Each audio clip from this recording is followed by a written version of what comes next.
Hello, traders. It is Friday, the 3rd of January, 2020. It's 8:02 a.m. Chicago time. This is episode number 1664.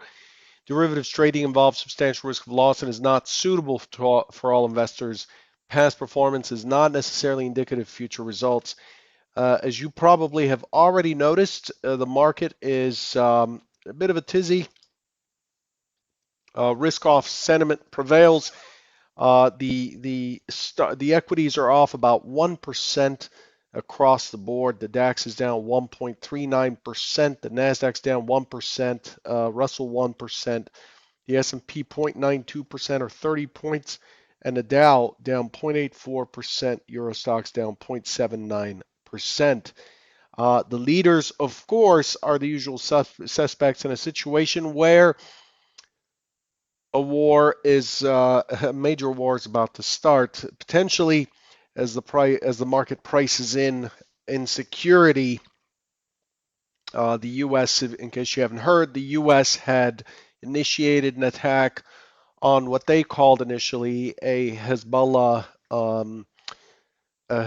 group that was operating in Iraq, which later turned out to be a targeted attack against the head of the Iranian Republican Guard, a general, and basically the second most powerful person in Iran. And so the market is seeing this as a very high potential war situation with a power with a country that has a lot of power in the region and a lot of destabilization potential for that region and the world economy. So crude oil is up about 4%. Uh, about 4%, trading at 63.34 currently has spiked up overnight, and gold is the next strongest commodity. Gold is trading at $1,548.30 at 1.3%. And this is, again, um, this is a response to the situation from last night. Approximately 7:36 p.m. Chicago time, 8:36 p.m. Eastern. The news hit and the market dropped. So that's where we are. In terms of what's expected for today in scheduled events. Now, this is another really important day to make sure you have some sort of a news feed or something, as there will be releases from both sides throughout the day for sure. The most high impact uh, release today is going to be the FOMC minutes at 2 p.m. Eastern. At 2 p.m. Eastern, but there are quite a few numbers that are scheduled. Construction spending in the U.S. expected at 10 Eastern, ISM manufacturing at the same time. And then the EIA gasoline stocks and crude oil stocks, because of the holiday, were shifted to today, and they will be released at 11 a.m. Of course, the number is not going to reflect the most recent news. And then at 11:05, at 1:15, and 1:15 we had Feds Barkin, Feds Brainard, and Feds Evans. And then following that, the FOMC minutes at 2 p.m. Eastern. And then at 3:30 p.m. Eastern, we get Feds Kaplan. So the afternoon is expected to be relatively busy, and the news coming into the session with this news, I expect the open to be relatively busy as well. So again, risk off sentiment across the board, and there's the volatility is expected to spike.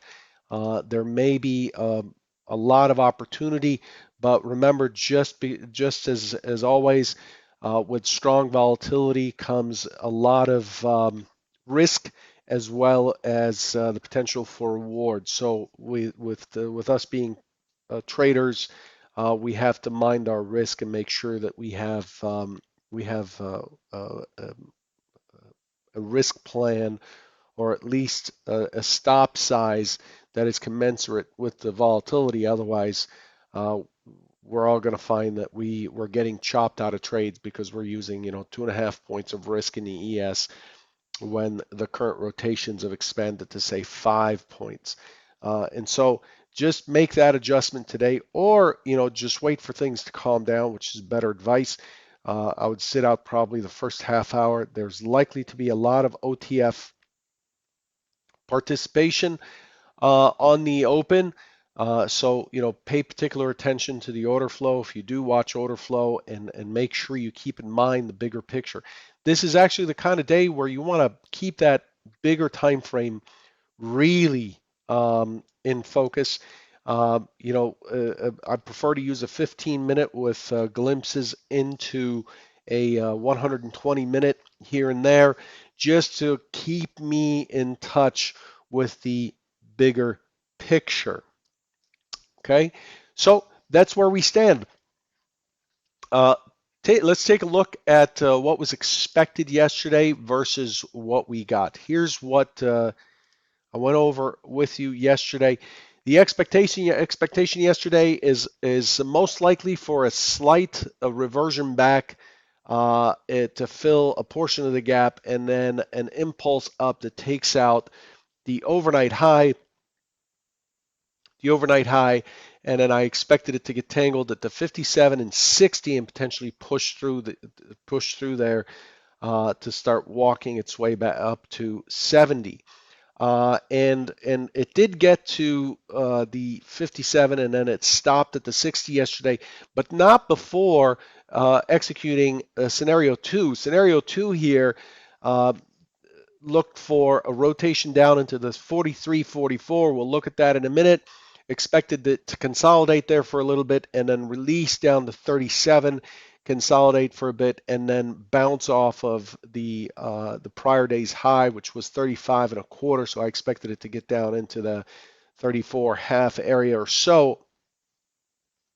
Um, And so and then after that, it basically went back, and it went all the way back up. And what we ended up with is a neutral extreme up day. We haven't seen those in a while. But here's where we open at 46 and a half.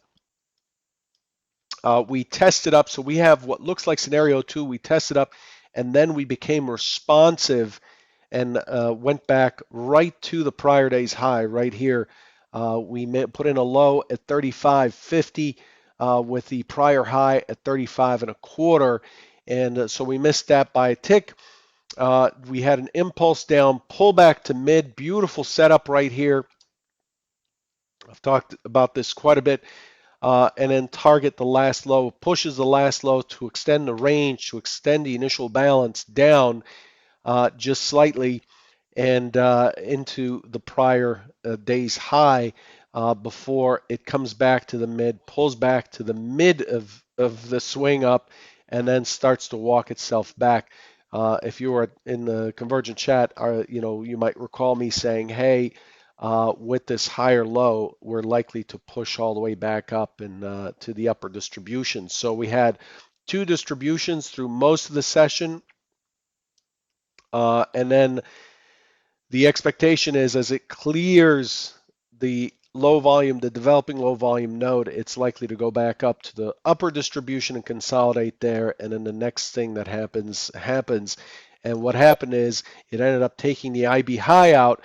And when it took the IB high out, it took out the double top that was put in the morning. So there's the all-time high from the 27th, or was it it's the 27th of December. That's the all-time high in the RTH session, in the day session at 32.51 even. Then in the morning, it stopped right at that 32.51 to the tick before the sell-off.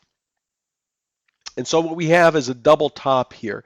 And then as it pushed towards the upper distribution, I look to warn that the breakout of here is likely to be fairly strong, and it was. The volume was almost twice the average, and the delta was very, very strong. There was a lot of lifting into the close. And where did it stop? It stopped at 3260, the stock zone there. It's a measured move high, and it ended up just terminating right there, and it ended up taking out the overnight, fulfilling the overnight stat. So we had the IB stat before the overnight stat, which is a little bit unusual, but the market does what it does.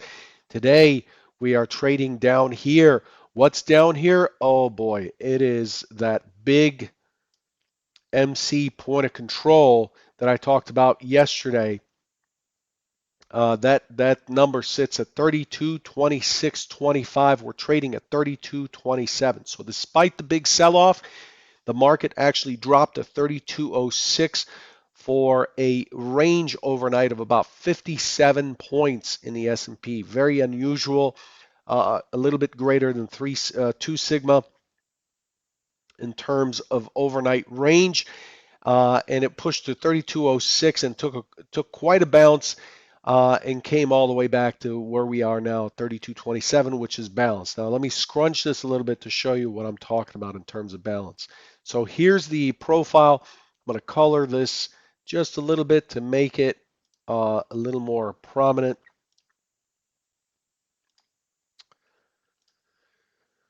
So there it is. You can see there's quite a bit of balance, and you can see the red gets really dark in here, and that it compresses quite a bit, and that creates the black line, which is the MC point of control. So essentially, what the market has done is it has poked out above the overnight high, and then the news kicked in. You know, the overnight high was as high as I think 32.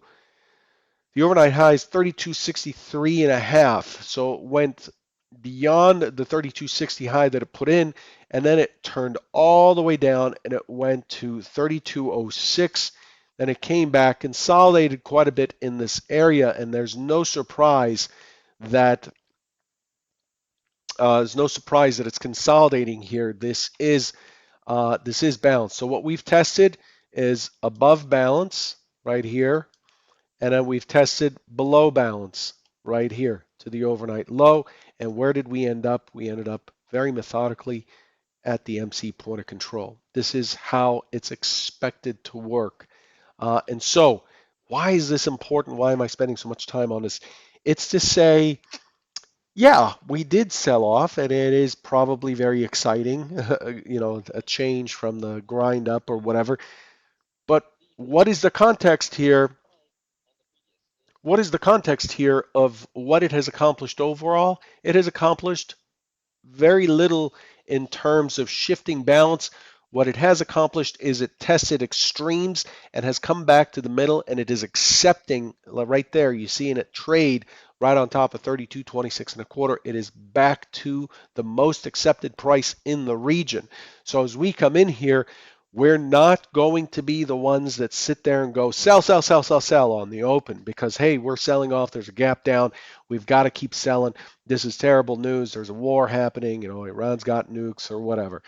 Um, it's let's look at the facts in front of us here, and the facts in front of us are we've we've tested the extremes and we're back in the middle. So I'm expecting a fairly active but fairly balanced open. I'm expecting a pretty choppy open here, and again, because we're opening in a gap, we have to pay very particular attention to whether or not the market is responsive.